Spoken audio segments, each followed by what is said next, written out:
Hi everyone, welcome back to my YouTube channel. Thumbnail ఏంటి ఎలా పెట్టారో అని చూస్తున్నారా? మన ఇంటి పక్కన వాళ్ళు, మన రిలేటివ్స్, నా బేబీ 1 ఇయర్కే నడిచేసింది, నీ బేబీ ఇంకా నడవలేదా, నా బేబీ 6 మంత్స్కే పాకేసింది, నీ బేబీ ఇంకా పాకడం లేదా అని అంటూ ఉంటారు.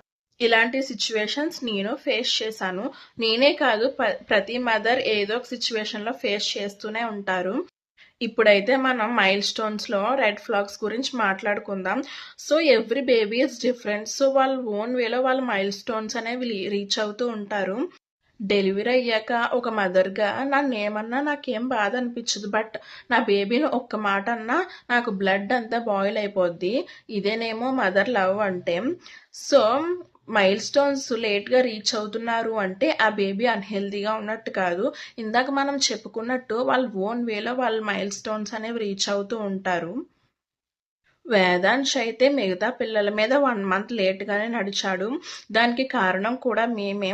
ఎందుకంటే వాడికి వాకర్ అయితే మేమే కొనిచ్చాం. సో డాక్టర్ చెప్పారు ఆల్రెడీ వాకర్ ఉంటే బేబీస్ లేట్గా నడుస్తారు అని. సో మిగతా పిల్లల మీద వాడు 1 మంత్ అయితే లేట్గా నడిచాడు. దానివల్ల నష్టం ఏం లేదనుకోండి. ఇప్పుడు వాడు వెనకాల మేము పరిగెట్టలేకపోతున్నాం అనుకోండి, వాడు ఒక 10 టైమ్స్ అటు ఇటు తిరిగితే వాడు వెనకాల నేను 5 టైమ్స్ కూడా నేను తిరగలేను. పిల్లలకు నడవడం వచ్చిన తర్వాత వాళ్ళ వెనక పరిగెట్టడం చాలా కష్టం అనుకోండి. సో ఆ విషయం పక్కన పెడితే మనం మైల్ స్టోన్స్లో రెడ్ ఫ్లాగ్స్ గురించి అయితే మాట్లాడుకుందాం. సో మనం మైల్ స్టోన్స్లో రెడ్ ఫ్లాగ్స్ గురించి మాట్లాడుకుందాం. 0 to 3 months మధ్య మనం చూసుకోవాల్సింది ఏంటి అంటే, బోర్లా పడడానికి ట్రై చేస్తూ ఉంటారు. సో బోర్లా పడినప్పుడు తల పైకి ఎత్తి చూడడం, స్మైల్ ఇవ్వడం, సౌండ్స్కి రియాక్ట్ అవ్వడం లాంటివి చేస్తూ ఉంటారు.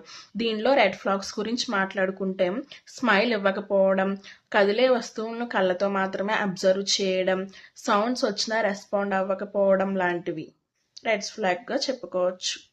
4 to 6 months మధ్యలో మనం బేబీస్లో చూడాల్సినవి ఏమిటంటే, ఒక పక్క నుంచి మరొక పక్కకు దొరలడం, నోటి ద్వారా రకరకాల సౌండ్స్ చేయడం, తల నిలకడగా ఉండడం, సహాయంతో కూర్చోవడం లాంటివి. 7 to 9 months మధ్య చూసుకోవాల్సినవి ఏమిటంటే, వితౌట్ సపోర్ట్ అంటే ఏ సపోర్ట్ లేకుండా కూర్చోగలగాలి, గట్టిగా నవ్వుతారు, అండ్ వాళ్ళ పేరు పిలిస్తే పలుకుతారు. అండ్ ఇందులో రెడ్ ఫ్లాగ్స్ ఏంటి అంటే, సపోర్ట్ ఇచ్చినా సరే కూర్చోలేకపోవడం, చిన్న చిన్న ఆటలు అంటే దాగుడు మూతలు లాంటివి ఆడినప్పుడు ఆసక్తి లేకపోవడం లాంటివి మనం రెడ్ ఫ్లాగ్స్గా చెప్పుకోవచ్చు.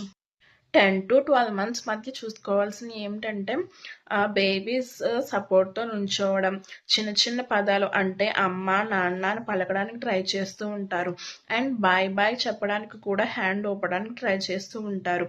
దీంట్లో రెడ్ ఫ్లాగ్స్ ఏంటి అంటే, సపోర్ట్తో ఇంకా నుంచోలేకపోవడం, అండ్ ఒక్క మాట కూడా మాట్లాడడానికి ట్రై చేయకపోవడం లాంటివి రెడ్ ఫ్లాగ్స్గా చెప్పుకోవచ్చు. పేరెంట్స్గా మనం కూడా కొన్ని పనులు అయితే చేయాలి. అవి ఏంటో ఇప్పుడు చూద్దాం. టమ్మీ టైం అనేది ఇవ్వాలి. దానివల్ల భుజం మరియు మెడ అనేది బలపడుతుంది. అండ్ పిల్లలతో మాట్లాడించాలి ఎక్కువ. దానివల్ల భాష జ్ఞానం అనేది పెరుగుతుంది వాళ్ళకి. అండ్ వ్యాక్సిన్స్ అన్నీ కూడా టైంకి వేయించాలి. దానివల్ల వ్యాధుల నుండి మన పిల్లల్ని మనం రక్షించుకోవచ్చు. ఇక్కడ ముఖ్యంగా తెలుసుకోవాల్సిన విషయం ఏంటి అంటే, ప్రీమెచ్యూర్ బేబీస్ అంటే నెలలు నిండకుండానే పుట్టిన బేబీస్ మిగతా బేబీస్ మీద మైల్ స్టోన్స్ అనేవి లేట్గా రీచ్ అవుతారు. సో అందరు బేబీస్ అలా ఉంటారని కాదు, కొంతమంది బేబీస్ అయితే కొంచెం లేట్గా రీచ్ అవుతారు. మైల్ స్టోన్స్ అనేవి లేట్గా రీచ్ అయినంత మాత్రాన బేబీ అన్హెల్దీగా ఉన్నట్టేం కాదు. సో మదర్స్ ప్లీజ్ మిగతా మదర్స్ని బ్లేమ్ చేయకండి. సో ఈ వీడియో నచ్చితే లైక్ చేయండి, షేర్ చేయండి అండ్ సబ్స్క్రైబ్ కూడా చేసుకోండి. మళ్ళీ నెక్స్ట్ వీడియోలో కలుద్దాం. Until then bye.